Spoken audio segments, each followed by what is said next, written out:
Halo para kawargian semua, senang sekali bisa berjumpa lagi dengan para kawargian. Kali ini kita berjumpa dalam Sayaga Hipnoterapi Video Podcast. Seperti biasa, video podcast kali ini kita akan membahas berbagai kasus, fenomena ataupun pengetahuan yang berkaitan dengan hipnoterapi. Kali ini saya tidak sendiri, saya ditemani dengan Ibu Tuntun Widiati, seorang psikologi klinis. Untuk perkenalan selanjutnya, saya persilakan. Halo para kawargian, terima kasih dok. Saya Tuntun Widianti, biasa dipanggil dengan Widi. Saya basic pendidikan dari psikologi klinis sebagai seorang psikolog. Namun kegiatan saya sehari-harinya itu lebih banyak penanganan di anak-anak berkebutuhan khusus. Nah sekarang saya sudah mulai intens menjadi seorang hipnoterapis.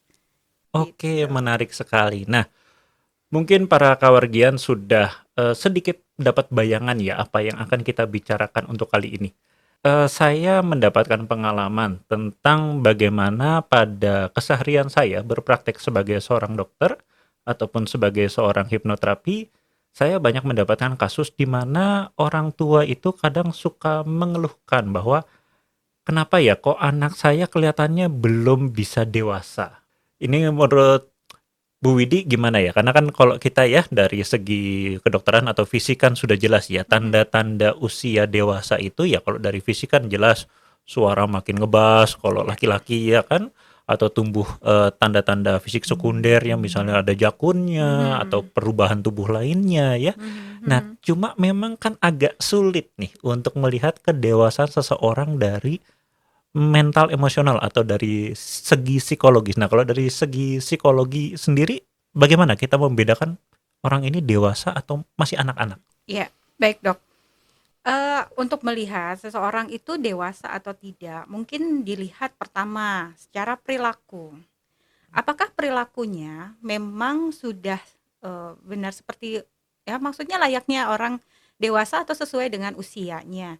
Kadang ada seseorang yang usianya misalnya sudah, 20 tahun, 25 tahun Hmm, itu kan sudah masuk ke dalam kalau tugas perkembangan itu sudah masuk ke dewasa awal ya. Tapi ternyata secara perilaku tuh tampak seperti kekanak-kanakan iya. gitu ya. Nah itu perilaku. Terus kemudian dari cara berpikir, dari cara berpikirnya juga mungkin bisa dilihat seseorang itu apakah memang sudah sesuai dengan usianya ya tadi misalnya di dewasa awal di usia 20 tahun, 25 tahun gitu kan. Cara berpikirnya itu memang sesuai dengan usianya Hmm, atau malah cara berpikirnya malah seperti anak-anak gitu, tidak sesuai. Orang melihatnya kok kayaknya aneh ya. hmm, Ini cara pikirnya kok kayak anak kecil gitu. Nah, mungkin seperti itu. Kemudian secara emosinya, mental hmm, emosinya juga gitu. Eh Seseorang bisa dikatakan dewasa kalau memang secara emosi dia sudah bisa menampilkan layaknya emosi orang dewasa gitu yang misalnya lebih kalem, lebih sabar atau mungkin lebih apa namanya, sesuailah dengan stimulus yang yang ada ya. Tidak seperti anak-anak yang mungkin meledak-ledak, iya, iya. marah-marah gitu kan. Jadi orang anggapnya, ini seharusnya dengan kondisi atau permasalahan yang sebegini, orang melihatnya ya, ringan atau sepele, tapi kok yang muncul emosinya malah seperti anak kecil gitu, Hmm. marahnya berlebihan. Nah, itu mungkin bisa dikatakan seseorang dewasa atau tidaknya dari 3 faktor tadi. Oke, ya ini cukup menarik ya para kawargian ya. Jadi ada perilaku, ada tadi pengendalian mental emosional ya. Mhm. Nah, mungkin, yang juga banyak bertanya kepada saya, khususnya mungkin orang tua ya, atau mungkin bagi para kawargian semua yang mempunyai anak-anak ya, Mhm. sebetulnya apa sih yang bisa dilakukan orang tua untuk Mhm. membantu atau bahkan memastikan Mhm. bahwa anaknya ini nanti bukan cuma tua nih, Iya. tapi juga menjadi dewasa Iya. sesuai umurnya. Ini kira-kira apa yang bisa Mhm. dilakukan Mhm. oleh orang tua? Nah, ini memang kan tidak yang tiba-tiba seseorang menjadi dewasa. Ya. Pasti ini berpengaruh dari, pola asuh. Mmm, Pola asuh artinya yang diterapkan dari kecil. Dari kecil itu apakah memang orang tua sudah mengajarkan anaknya untuk mmm, pada akhirnya nanti dia bisa berperilaku sesuai dengan usianya. Ya, kalau misalnya contohnya usia anak 5 tahun, kalau misalnya emosinya masih meledak-ledak, masih dianggap wajar. Tapi ketika dia sudah masuk kelas 5 SD, yang masih tantrum ketika dia meminta sesuatu, itu sudah tidak wajar. Nah, pastinya orang tua sudah mulai mengarahkan ketika kalau misalnya kamu sedang kesal, perilakumu atau misalnya apa yang kamu munculkan, perilaku yang kamu munculkan itu sudah tidak sesuai. Mhm. Kamu sekarang udah besar, nggak perlu lagi misalnya nangis dengan teriak-teriak gitu. Nah itu, dan juga kita ajarkan juga dia bisa menyampaikan apa yang ingin dia sampaikan. Kalau misalnya dia kesal, dia sedang marah, atau mungkin dia sedang sedih, dia harus bisa mengungkapkannya secara asertif. Nah itu juga orang tua yang harus mengajarkannya, bagaimana caranya. Cara berpikir juga sama ketika anak misalnya memiliki suatu permasalahan, hal-hal yang sepele saja gitu, misalnya ini yang masih kecil ya, Dok, Mhm. ya. Kalau dia berkonflik dengan temannya, bolehkah gitu kalau misalnya kamu tidak suka dengan temanmu, kamu harus memukul dia? Ya itu kita Mhm. sampaikan, kita ajarkan juga. Bagaimana cara menyelesaikan masalah dengan teman, bagaimana dia menyelesaikan masalah ketika tugas sedang banyak. Nah, itu juga yang harus diajarkan. Jadi seperti diajak, apa ya, diskusi. Kalau memang Iya. anak memberikan apa namanya, pemikirannya kurang tepat, dianggap kurang tepat, ya baru kita beri nasihat. Tapi berikan dulu dia apa namanya, kepercayaan atau berikan dulu ruang anak itu Mmm. untuk menyampaikan dulu apa yang ingin dia sampaikan. Jadi tidak bisa lagi seperti zaman dulu ya, kalau Mhm. zaman dulu pokoknya harus begini begini begini. Nah, Mhm. akhirnya kan anaknya jadi tidak bisa mengambil keputusan gitu kan, ingin mengungkapkan sesuatu jadi takut gitu. Nah, itu yang memang harus diajarkan, jadi memang sejak dini mungkin, gitu, Mmm. Dok. Oke, nah itu juga sebagai tambahan bahwa ternyata peran orang tua tentunya sangat besar ya untuk Iya, betul. mencontohkan atau mengajarkan perilaku-perilaku bagaimana agar menjadi seorang dewasa yang baik ya. Mhm, Nah, sekarang kita bicara kalau dari segi, hipnoterapi sendiri atau mhm, dari psikologis kan kita juga mengenal adanya kebutuhan pasti ya, kebutuhan mhm, mental emosional ya. betul. Kembali kalau dari segi fisik ya asal makannya cukup, gizinya cukup, Iya. ya tidurnya cukup, olahraganya cukup, ya sudah Heeh, dia pasti akan menjadi seorang yang, sehat. betul. Nah, dia akan menjadi seorang, dewasa yang sehat. Namun Mhm, kembali mungkin baru sehat secara fisik. Nah, kalau dari segi, hipnoterapi atau psikologis kita mengenal ada kebutuhan mental emosional. Nah, ini apakah juga berpengaruh mhm, untuk, seorang anak ini bisa menjadi seorang dewasa yang baik? iya, betul, betul Mmm. sekali, Dok. Dikatakan sehat mental, Mmm. maka, eee, apa namanya, untuk menjadi dewasa, dewasa sesuai dengan usianya, itu pasti. Tapi karena kadang ada beberapa orang yang mungkin dulunya punya trauma Mmm. misalnya ya, jadi pada akhirnya dia tidak bisa berperilaku mengeluarkan pemikirannya ataupun misalnya mengendalikan emosinya sesuai dengan usianya. Bisa saja itu karena Mmm. dia punya trauma-trauma masa lalu yang pada akhirnya menghambat dia Iya. menjadi pribadi yang dewasa, gitu, Dok.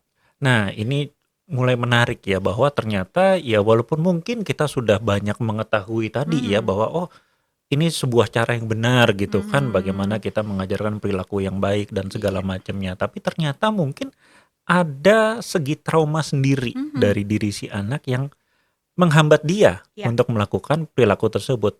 Atau, mungkin nggak sih, jadi dulu saya pernah, mendapatkan wacana ya namanya juga mhm, sebuah siklus ya, bahwa mhm, anak yang mungkin mempunyai luka batin yang tidak mhm. selesai pada masanya, akhirnya dia akan berkembang, dia akan dewasa, dan dia akan jadi orang tua yang punya luka batin. Nah, betul. Dan akhirnya dia menghasilkan anak yang punya Sama-sama. luka batin. Nah, ini berarti sebetulnya orang tuanya juga mungkin harus Mhm, diselesaikan gitu. betul. Kalau dari segi, hipnoterapi bagaimana?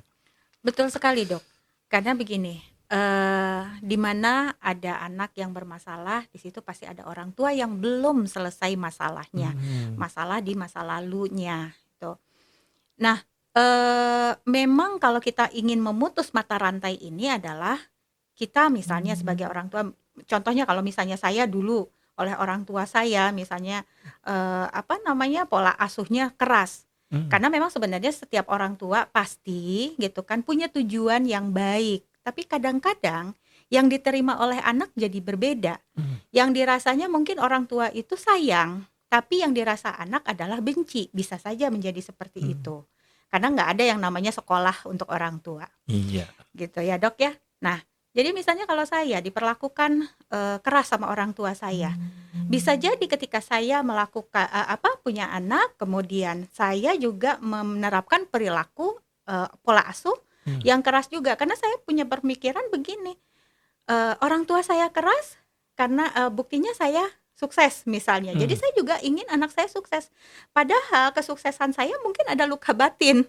Dan oke, itu juga iya bisa iya jadi iya anak saya iya, jadi saya, apa namanya, pola asuhnya sama dengan orang tua saya memunculkan luka batin yang baru juga kepada anak saya. Nah, makanya mmm, kalau misalnya, sukses itu untuk maksudnya seperti apa sih? Apakah mmm, kita memang sukses dengan selamat gitu kan? Atau sukses kita ada luka batinnya iya gitu iya kan? iya iya, Karena belum tentu juga ketika kita terapkan kepada anak kita, itu akan berhasil, karena kan zaman sudah berubah.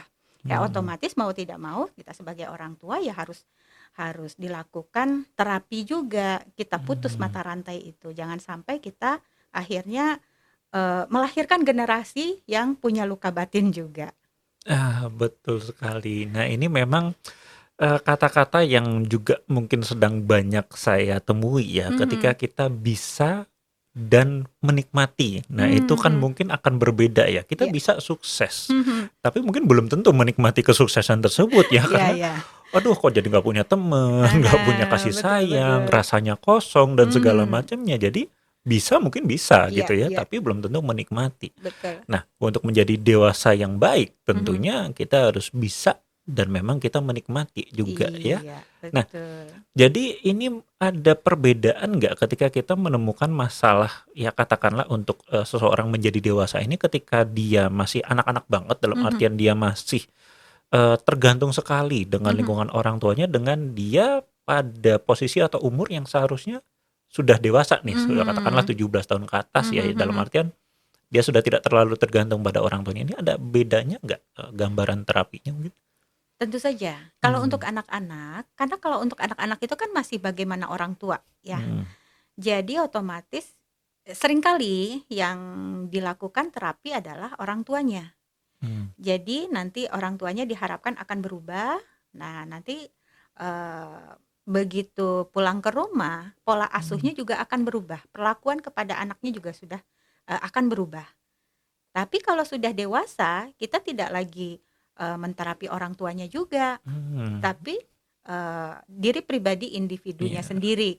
Kalau memang dia merasa ada sesuatu nih mmm, yang mengganggu saya, yang memang akhirnya nanti akan menghambat masa depan saya, maka dia akan datang misalnya kepada seorang psikolog atau mungkin hipnoterapis ya, misalnya kepada saya gitu kan.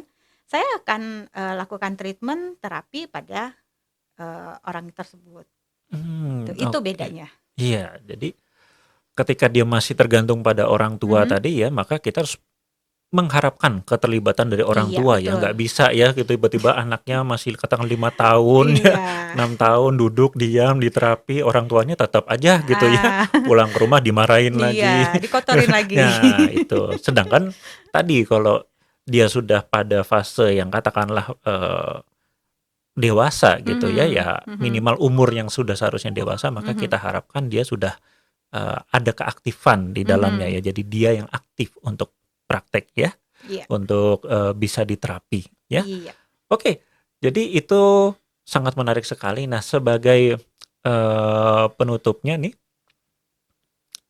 jadi sebetulnya kalau untuk kedewasaan itu sendiri ya, mhm, mungkin tidak ada kata terlambat ya, karena betul kan ya kalau kita pernah mendengar sebuah pepatah ya tua mah pasti ya, karena itu hanya berdasarkan waktu. Namun betul, dewasa ini kan pilihan ya. iya, Jadi pesannya mungkin, sebagai penutup tadi, apa nih yang harus, dilakukan atau pada tahap apa nih, kok saya kayaknya bener deh belum dewasa gitu sehingga Mhm. saya butuh bantuan ya. Nah, ini Mhm. saran Ibu untuk orang-orang yang mungkin Mhm. masih pada fase ini, masih pada kebingungan ini Mhm. gimana, Bu? Mangga Iya, silakan. saran saya adalah berarti, apa namanya, ini sudah butuh bantuan ya, Hmm, bantuan dari tenaga atau ahli profesional.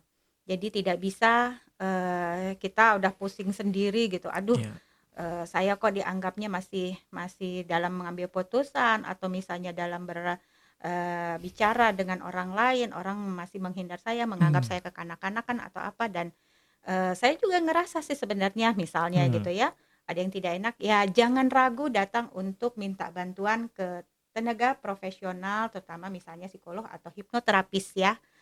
Eee, karena jangan sampai permasalahan ini jadi berlarut-larut, dan juga jangan punya perasaan malu. Waduh, hmm, jangan-jangan kalau ya, saya datang ke, terutama ya kalau ya, hipnoterapis mungkin orang masih oke lah gitu, ya, tapi misalnya kalau datang ke psikolog atau psikiater, ya, konotasinya sudah jangan-jangan saya ya, ada gangguan jiwa. Itu sama sekali salah ya, Dok, ya. Itu betul, betul, salah sekali. ya, Jadi jangan khawatir, jangan takut, jangan merasa malu, datang kepada kami, untuk memang dibantu ya, permasalahan-permasalahan terutama ya tadi perilaku yang merasa, belum dewasa, gitu. oke. Ya, terima kasih Bu Widi. Jadi sebagai sedikit rekap dari semuanya, pertama kita menyadari bahwa kedewasaan itu bisa dilihat dari perilaku ataupun mental emosional dalam menyikapi sesuatu yang terjadi dalam kehidupannya ya. Tentu saja kedewasaan ini dapat berbeda pada kasusnya ya, pada anak yang masih dalam lingkungan orang tua atau dengan sosok dewasa yang seharusnya sudah lepas dari orang tua ya. Dan terakhir itu tadi bahwa kembali kita semua sebetulnya pasti punya permasalahan seperti ini ya, namun Mhm. ingat bahwa kita tidak sendiri. Kalau kita memang bisa mengatasinya mungkin dengan belajar, mungkin dengan tanya orang-orang yang lebih berpengalaman atau pihak-pihak lainnya, silahkan, maka itu bagus. Namun kalaupun mungkin tidak bisa, seperti yang tadi Ibu Widi katakan, kami di sini ataupun tenaga-tenaga profesional lainnya tentu akan membantu Anda untuk membantu menyelesaikan masalah perilaku atau mental emosional yang menyebabkan kita dianggap menjadi belum dewasa. Ya, mungkin itu dari saya dan Ibu Widi. Mohon maaf jika ada kesalahan kata dan terima kasih. Sampai ketemu di video podcast selanjutnya. Salam.